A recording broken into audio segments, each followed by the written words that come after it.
अमीरों को लूटने वाले और लूट का सामान गरीबों में बांटने वाले डाकुओं को तो आपने बहुत देखा होगा, लेकिन आंध्र प्रदेश में एक ऐसा भी शख्स था जिसे वहां का रॉबिन हुड भी कहा जाता था। तो जी हाँ, मैं बात कर रहा हूँ स्टुअर्टपुरम के गोखरी नागेश्वर राव के बारे में, जिसे कि लोग टाइगर के नाम से भी बुलाते थे। तो ठीक उसी स्टोरी को आगे बढ़ाते हुए डकैत टाइगर नागेश्वर की कहानी पर्दे पे लाई जा रही है और इसमें हमें दिखने वाले हैं जो कि साउथ के बहुत ही बड़े अभिनेता है जिनका नाम है रवि तेजा।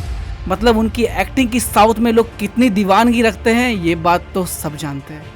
तो टाइगर आंध्र प्रदेश के स्टुअर्टपुरम के नामी लुटेरे रहे हैं जिनके खिलाफ कई गंभीर मामले दर्ज हैं और टाइगर की परवरिश स्टुअर्टपुरम में ही हुई है जिसे कि चोरों का गांव भी कहा जाता था और इसका भी अपना एक इतिहास है। तो आखिर स्टुअर्टपुरम जो है वो चोरों का गांव बना कैसा है ये बस मैं छोटी सी एक स्टोरी में बता देना चाहता हूँ आपको। तो इस स्टोरी की शुरुआत होती है 1911 और 1914 के बीच के लगभग में। क्षेत्र में अलग तरह के अपराधों को अंजाम देने वाले चोरों डकैतों को एक साथ रखने की योजना बनाई गई थी और उस जगह का नाम रखा गया था स्टुअर्टपुरम। तो 1913 के तत्कालिक मद्रासी प्रेसिडेंट के सदस्य हेलोर स्टुअर्ट के नाम पे इस गांव की स्थापना हुई थी और सरकार का मकसद केवल एक ही था कि चोरों और डकैतों को एक साथ रखकर उस पर नजर रखी जाए। तो शायद उन लोगों को एक बात पता नहीं थी कि नागेश्वर राव को इन जंजीरों में बांध कर रखा नहीं जा सकता।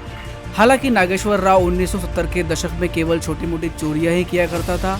शुरू के दशक में धीरे धीरे और इसी चोरी के लालच में पुलिस के प्रति उसका डर भी खत्म होते गया और इसी का नतीजा ये निकला कि उसने कई चोरियों और डकैतियों को बहुत ही बेखूबी से अंजाम दिया।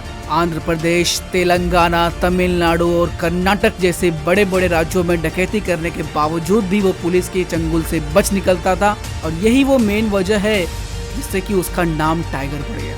हालांकि ये एंटी हीरो जो भी लूटता था भाई वो पूरा का पूरा गरीबों में बांट देता था और यही वो वजह है कि जिससे कि लोग उसे जबरदस्त समर्थन करते थे और उसी के साथ ये एंटी हीरो की नामी जो है वो लुटेरों में बन गई। हालांकि कई बार उसका आमना सामना पुलिस के साथ भी हुआ बट वो कैसे न कैसे करके बच निकलता था। तो अगर मैं बात करूँ इस एंटी हीरो की तो भाई इस एंटी हीरो ने एक ऐसी चोरी भी की थी जिसके बारे में जानने के बाद पूरे इंडिया का दिल दहल गया था। तो 1974 के नंदयाल जिले के बनगानपल्ली के पुलिस थाने के सामने इसने बैंक को लूट लिया और ये खबर पूरे देश में सुर्खियां बन गई थी और चर्चा इसलिए थी क्योंकि उस दौर में बैंक में से 35 लाख रुपए की डकैती हुई थी। आधी रात को हुई ये घटना ने देश में तहलका मचा दिया था और जब टाइगर को पकड़ा गया था तब जाके ये मामला सामने आया और बैंक की जो लोकेशन है वो पुलिस स्टेशन के सामने होने के कारण बहुत ही सावधानी बरती थी उन्होंने। तो बैंक के पिछले दरवाजे को तोड़ के इन्होंने डकैती को अंजाम दिया और ये सारा का सारा पैसा लेके चले गए शमशान घाट। और वहाँ पे जब ये आपस में बंटवारा कर रहे थे तब जाके पुलिस वालों ने पूरे के पूरे गाँव को घेर लिया क्योंकि ये जो घटना थी ये कोई मामूली घटना नहीं थी। टाइगर के गिरफ्तार होने के बाद चले गए वो जेल में, लेकिन टाइगर के जो भाई है उनका कहना ऐसा भी है कि एक पेशी के दौरान उन्होंने उनसे कहा भी था कि अब वो जेल में नहीं रह सकते और जस्ट कुछ दिन बाद ही उन्होंने जेल के कर्मचारियों पे हमला करके वहां से फरार हो गए। और जब पुलिस वालों ने सूचना देने के लिए उनके भाई के पास गए और तब उन पुलिस वालों ने उनके भाई को ये कहा कि भाई तुम्हारा भाई सच में टाइगर है। यही चोरी और डकैतियां चलने के बाद 24 मार्च 1980 के अंतर्गत पुलिस के मुठभेड़ में आखिरकार टाइगर की मौत हो जाती और इस मौत के बाद जनता का जो आक्रोश उठता है वो पूरी की पूरी स्टुअर्टपुरम को जला के राख कर देती है।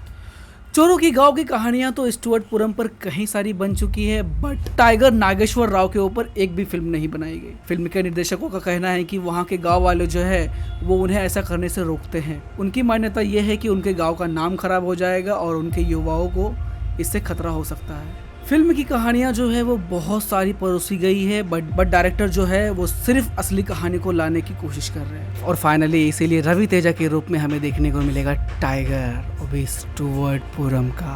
हालांकि जब टीजर लॉन्च हुआ था तब तो मुझे नहीं लगा था कि भाई ये हमें डिसअपॉइंट करेंगे और फाइनली जब इसका फर्स्ट टीजर आज जब रिलीज हुआ तो भाई मेरे रोंगटे खड़े हो गए क्योंकि जिस तरीके से इन्होंने अपनी स्टोरी को परोसी है ना भाई वो केवल साउथ इंडियन की मूवीज ही कर सकती है क्योंकि अदरवाइज अगर हम बॉलीवुड से उम्मीद करेंगे तो भाई उनसे तो कुछ नहीं होने वाला। हालांकि जब मैंने इस मूवी का पूरा एग्जामिन किया तब मुझे यहाँ थोड़ा ग्राफिक में वीकनेस दिखाई पड़ी। मूवी की डायलॉग्स अभी भी रोंगटे खड़े कर देते हैं और मूवी के जो शॉट्स है वो कतई दिल दहला देते हैं और साउथ की फिल्म ठीक उसी तरीके से लौट रही है जिस तरीके से बाहुबली ने अपने जलवे दिखाए थे। और बात करूँ रवि तेजा की तो भाई उनकी एक्टिंग में तो कमी दिखती ही नहीं। तभी कहते हैं लेजेंड इज अ लेजेंड। तो ऐसे ही मूवी का एग्जामिन देखने के लिए हमारे इस चैनल को सब्सक्राइब करें, लाइक करना ना भूले। Bye bye.